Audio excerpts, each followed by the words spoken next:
السلام علیکم۔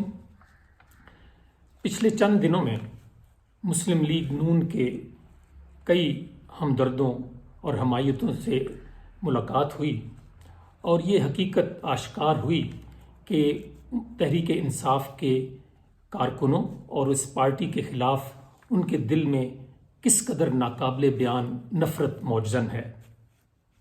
وہ تحریک انصاف کو ایک ایسا فتنہ اور ایک ایسا ناسور سمجھتے ہیں جسے ہر حالت میں جسم سے کاٹ کر پھینک دینا چاہیے۔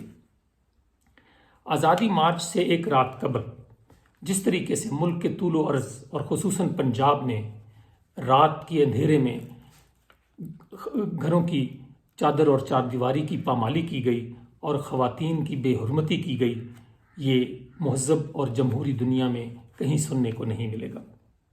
اگلے روز پنجاب پولیس نے طاقت کے ذریعے نہتے مظاہرین، جس میں شیر خوار بچے، عورتیں اور مرد و زن اور بوڑھے لوگ شامل تھے، ان پر وحشیانہ تشدد کیا اور ان مار کر لاٹھیاں برسا کر ان کو ادموا کر دیا۔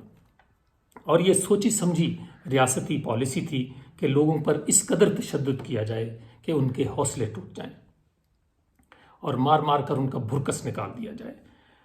یہ سب سے بڑا المیہ یہ ہے کہ ہر برسنے والی لاٹھی اور ہر چلنے والا شیل مسلم لیگ کے حمایتیوں کے دلوں میں شادیانے بجا رہا تھا اور ان کے لیے بے پناہ طمانینت اور خوشی کا باعث تھا، اور جس کی وہ مسلسل حوصلہ افزائی کیے جا رہے تھے۔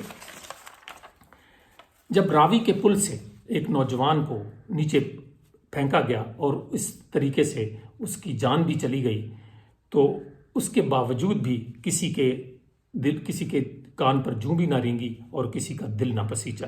ہم خیال میڈیا اور سپورٹرز کے ماتھے پر شکن بھی نہ آئی۔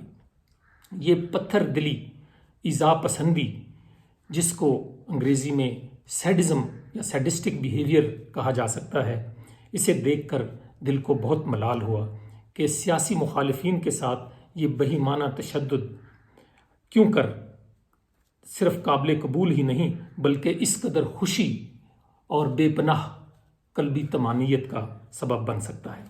یہ وہی سوچ اور اپروچ ہے جس نے سانحہ ماڈل ٹاؤن کو جنم دیا تھا، جب تاک کر حاملہ خواتین کے اوپر گولیاں برسائی گئیں۔ اور ستم ظریفی دیکھیے کہ آج تک ان کے قاتلوں کو سزا تو کیا، ابھی تحقیقات ہی مکمل نہیں ہوئیں۔ اس عرصہ دراز میں کسی ہمدرد یا مسلم لیگ نون کے کسی حمایتی سے آج تک اس سانحے کے بارے میں ایک لفظ بھی نہیں سنا گیا، اور وہ مظلوم آج بھی انصاف کے طالب اور منتظر ہیں۔ آج رانا ثناءاللہ جیسا مجرم اور منشیات فروشوں کا سرغنہ ان کا ہیرو ہے۔ کس قدر المناک بات ہے کہ اس کو ایک ہیرو کے طور پر اس کا استقبال کیا جا رہا ہے۔ عدم برداشت کا یہ عالم ہے کہ مایوسی اور فرسٹریشن میں ہر بت سے امیدیں لگا لی گئیں۔ پہلے مولانا فضل الرحمان کو اپنا روحانی رہبر تسلیم کیا گیا اور اس کے بعد آصف علی زرداری سے عہد و پیمان کیے گئے۔ راولپنڈی کے ہر دروازے پر دستک دے کر سجدہ صحف کیا گیا۔ الیکشن کمیشن سے یہ امیدیں باندھی گئیں کہ وہ تحریک انصاف کو سیاست سے ہی باہر کر دے اور اس پر پابندی لگا دے۔ اس پرامن تنظیم کو دہشت گردی اور گستاخی رسول کا مرتکب ٹھہرا کر مذہبی کارڈ کھیلنے کی بھی ایک ناپاک جسارت تک کی گئی۔ وہ ایک شخص ان سب کے دل میں کانٹے کی طرح کھٹک رہا ہے۔ میں کھٹکتا ہوں دل یزداں میں کانٹے کی طرح۔ لیکن ان کو شاید یہ معلوم نہیں کہ وہ پاکستان کے کروڑوں لوگوں کے دلوں میں بھی بستا ہے۔ کب نکلتا ہے کوئی دل میں اتر جانے کے بعد، اس گلی کے دوسری جانب کوئی رستہ نہیں۔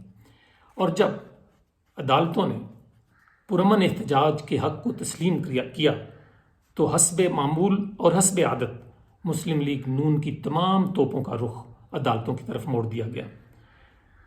مسلم لیگی رہنماؤں اور ان کے حمایتیوں کا یہ متشددانہ رویہ ایک فسطائی سوچ اور غیر جمہوری طرز عمل کا غماز ہے اور ایک بہت بڑا لمحہ فکریہ بھی، کہ وہ ایک ایسی تنظیم جو اپنے شیرخوار بچوں، عورتوں، بوڑھوں، جوانوں کے ساتھ ایک فیملی کی طرح باہر مظاہرے کے لیے نکلتی ہے اور اپنے آنکھوں میں خواب، مستقبل کے خواب سجائے وہ ایک پرامن جدوجہد کرنے کے لیے پرجوش ہے، تو اس کو کیوں کر ایک تشدد کی جانب دھکیلنا شاید ناقابل اندیشی کے سوا کچھ نہ ہوگا۔ اس وقت یہ حقیقت ہمیں نظر انداز نہیں کرنی چاہیے کہ عمران خان وہ واحد قومی لیڈر ہیں جو ملک کے چاروں کونوں میں مقبول بھی ہیں اور ان کی ہر جگہ پر فالوئنگ ہے، اور انہوں نے تمام علاقائی اور نسلی گروہوں اور علاقائی تنظیموں کے سامنے ایک آہنی دیوار بن کر پاکستان کی سالمیت کی ضمانت بنے ہوئے ہیں۔ خصوصاً پختون تحفظ موومنٹ جو پختون نوجوانوں میں تیزی سے اپنا بیانیہ مقبول بنا رہی تھی، اس کو مکمل نیوٹرلائز کر دیا ہے۔ وہ قومی وحدت کے علم بردار ہیں اور ایک ایسا قومی اثاثہ ہے جس کو ضائع انا کی نظر نہیں کرنا چاہیے۔ آپ کا بہت شکریہ۔